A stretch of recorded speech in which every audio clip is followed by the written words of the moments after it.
आइए जानते हैं आज की कुछ अंतर्राष्ट्रीय खबरों को। पहले एक नजर आज की हेडलाइंस पर। राजस्थान में विधानसभा चुनाव की तारीख बदली, अब 25 नवंबर को होगा मतदान। पाकिस्तान में भारत के मोस्ट वांटेड आतंकी शाहिद लतीफ की हत्या, पठानकोट हमले का था मास्टरमाइंड। न खुलकर समर्थन न विरोध, इजरायल हमास जंग में मोदी सरकार के स्टैंड से कैसे फंस गई कांग्रेस। हमास इजरायल की जंग को लेकर सऊदी अरब में खलबली, यूएई ने भी किया बड़ा ऐलान। एम्स की रिपोर्ट और एक गर्भपात पर दुविधा में फंस गई सुप्रीम कोर्ट। इजरायल के खिलाफ हमास आतंकियों को मिले पाकिस्तानी हथियार, भारत अलर्ट। बिखर गई इजरायल की करेंसी, 7 सालों में सबसे कम हुआ शेकेल का भाव। सलमान के शो में तड़का लगाएंगे इंडस्ट्री के बड़े सितारे। अमिताभ बच्चन ने अपने 81वें बर्थडे पर फैंस का किया शुक्रिया। और फिलिस्तीन के सपोर्ट में पाकिस्तानी खिलाड़ी रिजवान। राजस्थान में होने वाले विधानसभा चुनाव की तारीख बदल दी गई है। पहले 23 नवंबर को एक चरण में चुनाव होना तय किया गया था, अब इसे बदलकर 25 नवंबर कर दिया गया है। हालांकि मतदान एक ही चरण में होगा। चुनाव का नतीजा 3 दिसंबर को आएगा। दरअसल भारत निर्वाचन आयोग ने राजस्थान सहित 5 राज्यों में होने वाले विधानसभा चुनाव की तारीखों का ऐलान किया था। राजस्थान में एक चरण में वोटिंग की तारीख 23 नवंबर तय की गई थी, मगर तारीख के ऐलान होने के बाद भारत निर्वाचन आयोग को विभिन्न राजनीतिक दलों, सामाजिक संगठनों सहित विभिन्न मीडिया प्लेटफॉर्मों ने चुनाव की तारीखों को लेकर अपनी बात रखी थी, जिस पर चुनाव आयोग ने फैसला लेते हुए तारीखों को बदल दिया है। पठानकोट हमले के मास्टरमाइंड मोस्ट वांटेड आतंकी शाहिद लतीफ की हत्या की खबर सामने आई है। सूत्रों के मुताबिक पाकिस्तान में आतंकी शाहिद लतीफ की हत्या की गई है। ऐसी जानकारी है कि अज्ञात हमलावरों ने सियालकोट में उसकी गोली मारकर हत्या कर दी। एएनआई ने यूएपीए के तहत शाहिद के खिलाफ केस दर्ज किया था। वो भारत सरकार की लिस्ट में मोस्ट वांटेड आतंकी था। बताया जाता है कि गैर कानूनी गतिविधि अधिनियम के तहत नामित आतंकवादी लतीफ उर्फ बिलाल को उसके 2 सहयोगियों के साथ 3 बंदूकधारियों ने गोली मार दी थी। इजराइल और हमास के बीच जंग में भले ही फास्फोरस बम चल रहे हो, लेकिन भारत में इसे लेकर सियासत बट गई है। पीएम मोदी के नेतृत्व वाली सरकार ने हमास की आलोचना करते हुए इजराइल का पक्ष लिया है, तो वहीं कांग्रेस अब फिलिस्तीनी नागरिकों के अधिकारों की बात कर रही है। प्रधानमंत्री नरेंद्र मोदी ने ट्वीट कर कहा है कि भारत आतंकवाद के हर रूप की निंदा करता है। इस मुश्किल घड़ी में भारत के लोग इजराइल के साथ मजबूती से खड़े हैं। सरकार के इस रुख के बाद भारत में अब सियासी जंग छिड़ गई है। इजराइल और हमास की लड़ाई ने देश में भारतीय जनता पार्टी बनाम कांग्रेस का रूप ले लिया है। बीजेपी जहां खुलकर इजराइल का समर्थन कर रही है, तो वहीं कांग्रेस फिलिस्तीनी नागरिकों के अधिकारों की बात कर रही है। बीजेपी ने कांग्रेस को निशाने पर ले लिया है, तो वहीं कांग्रेस पिछली सरकारों के रुख और पुराने नेताओं के बयान याद दिला रही है। शनिवार को हमास द्वारा इजराइल के शहर पर रॉकेट दागने के बाद से फिलिस्तीन और इजराइल के बीच खौफनाक जंग जारी है। हमास के हमले के बाद इजराइल गाजा पट्टी पर ताबड़तोड़ हमले कर रहा है। इस लड़ाई को लेकर दुनिया भर के देशों ने प्रतिक्रिया दी है। अमेरिका ने इजराइल की मदद करते हुए अपना गोला बारूद से लैस प्लेन भेजा है। तमाम पश्चिमी देशों ने इजराइल का समर्थन किया है। वहीं इस्लामिक देश फिलिस्तीन की मदद के लिए आगे आ रहे हैं। जहां सऊदी अरब लगातार अंतर्राष्ट्रीय स्तर पर इस मुद्दे पर बातचीत कर रहा है, तो दूसरी तरफ मिस्र ने फिलिस्तीन को मानवीय सहायता भेजने का ऐलान किया है। सुप्रीम कोर्ट ने मंगलवार को एम्स को एक विवाहित महिला की 26 सप्ताह की गर्भावस्था के अबॉर्शन को स्थगित करने का निर्देश दिया। एक दिन पहले हालांकि एक अन्य पीठ ने भ्रूण का गर्भपात करने की अनुमति दी थी। केंद्र की ओर से पेश अतिरिक्त सॉलिसिटर जनरल ऐश्वर्या भाटी ने जस्टिस हेमा कोहली और जस्टिस बीवी नागरत्ना की पीठ द्वारा सोमवार को पारित आदेश को वापस लेने की मांग की।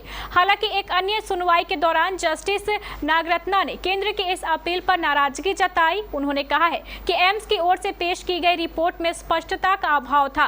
उन्होंने कहा है कि केंद्र ने जिस तरीके से मौखिक तौर पर मामले को चीफ जस्टिस के बेंच में ले गए, यह सही नजीर नहीं पेश करेगा। इजराइल और फिलिस्तीन के बीच युद्ध में अब पाकिस्तानी हथियारों की एंट्री हो गई है। ऐसी खबरें आ रही है कि यूक्रेन पाकिस्तान से मिले हथियारों को काले बाजार में हमास समेत पश्चिमी एशिया और यूरेशिया के अन्य आतंकी संगठनों को बेच रहा है। इन खबरों के बाद भारत सरकार भी अलर्ट हो गई है। बताया जा रहा है कि रूस से युद्ध लड़ रहे यूक्रेन को पाकिस्तान ने बड़े पैमाने पर हथियार बेचे थे। यही हथियार अब हमास जैसे आतंकियों तक पहुंच चुके हैं। यूक्रेन का पश्चिमी एशिया और उत्तरी अफ्रीका के कई नॉन स्टेट एक्टर्स को हथियार बेचने का पुराना इतिहास रहा है। ईडी की रिपोर्ट के मुताबिक पाकिस्तान यूक्रेन को प्रमुखता से हथियार बेचने वाले देशों में शामिल है। पाकिस्तान साल 2022 से ही यूक्रेन को गोला बारूद तीसरे देश के माध्यम से बेच रहा है। पाकिस्तान को ऐसा करने में पश्चिमी देश भी मदद कर रहे हैं। ये हथियार पोलैंड और जर्मनी के जरिए यूक्रेन तक पहुंच रहे हैं। पश्चिम एशिया में इजराइल और फिलिस्तीन के बीच आज 5वें दिन भी युद्ध जारी है। हमास के हमले के बाद शुरू हुए इस युद्ध का फिलहाल कोई समाधान नहीं नजर आ रहा है।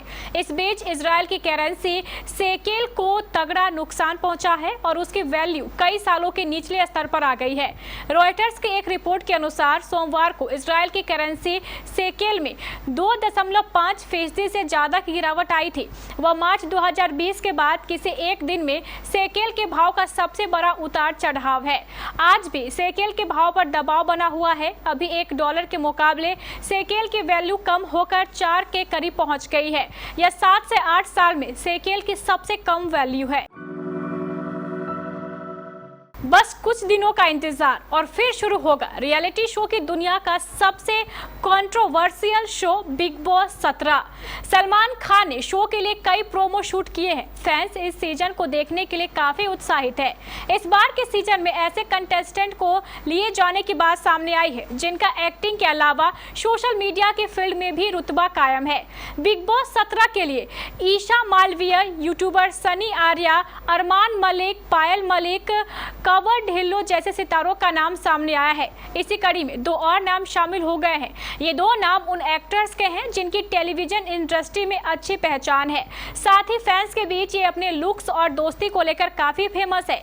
यानी इस बार बिग बॉस 17 पहले से काफी एक्साइटिंग और एंटरटेनिंग होने वाला है। अमिताभ बच्चन आज यानी 11 अक्टूबर को अपना 81वां जन्मदिन मना रहे हैं, जिसके चलते बुधवार को आधी रात से ही फैंस और सेलेब्स द्वारा सोशल मीडिया के जरिए सदी के महानायक को शुभकामनाएं मिलनी शुरू हो गई हैं। इतना ही नहीं, सुपरस्टार के घर जलसा के बाहर भी फैंस का जमावड़ा देखने को मिला। लेकिन खास बात यह है कि अपने जन्मदिन की पूर्व संध्या पर बिग बी ने अपनी संडे को फैंस से मिलने वाली परंपरा तोड़ दी और फैंस को बधाई देने के लिए जलसा के बाहर नजर आए। सोशल मीडिया पर वीडियो तेजी से वायरल हो रहा है। वहीं कुछ लोगों ने तो ऐश्वर्या राय बच्चन और आराध्या बच्चन को भी स्पॉट किया। सोशल मीडिया पर फैंस द्वारा शेयर किए गए वीडियो में अमिताभ बच्चन को एक कलरफुल हुडी पहने देखा जा सकता है। सुपरस्टार एक स्टूल पर खड़े होकर हाथ जोड़े, हाथ हिलाते और मुस्कुराते हुए अपने फैंस का अभिवादन करते हुए नजर आए। वनडे वर्ल्ड कप 2023 के बीच में अब इजराइल और हमास के बीच जारी लड़ाई भी आ गई है। यह वर्ल्ड कप भारत की मेजबानी में खेला जा रहा है। इसी दौरान मंगलवार को एक महामुकाबला हुआ जिसमें पाकिस्तान ने श्रीलंका को 6 विकेट से करारी शिकस्त दी। इस मैच में पाकिस्तानी स्टार विकेटकीपर बल्लेबाज मोहम्मद रिजवान और अब्दुल्ला शफीक ने शानदार शतक लगाए। रिजवान ने नाबाद 131 रनों की पारी खेली, जबकि शफीक ने 113 रनों की शानदार शतकीय पारी खेली। इस मुकाबले के बाद रिजवान ने बुधवार 11 अक्टूबर को सोशल मीडिया पर कुछ पोस्ट शेयर कर गाजा को याद किया और वर्ल्ड कप के बीच में इजराइल हमास की लड़ाई को लेकर आ गए। रियाज ने अपने इस शतक को गाजा के लोगों को समर्पित किया। रिजवान ने अपने इस शतक को गाजा के लोगों को समर्पित किया। रिजवान ने एक्स यानी पूर्व ट्विटर पर पोस्ट शेयर करते हुए लिखा, यह शतक गाजा में हमारे भाई और बहनों के लिए है। इस जीत में योगदान देकर मैं बेहद खुश हूँ। इसका क्रेडिट पूरी तरह और खासकर अब्दुल्ला शफीक और हसन अली को जाता है।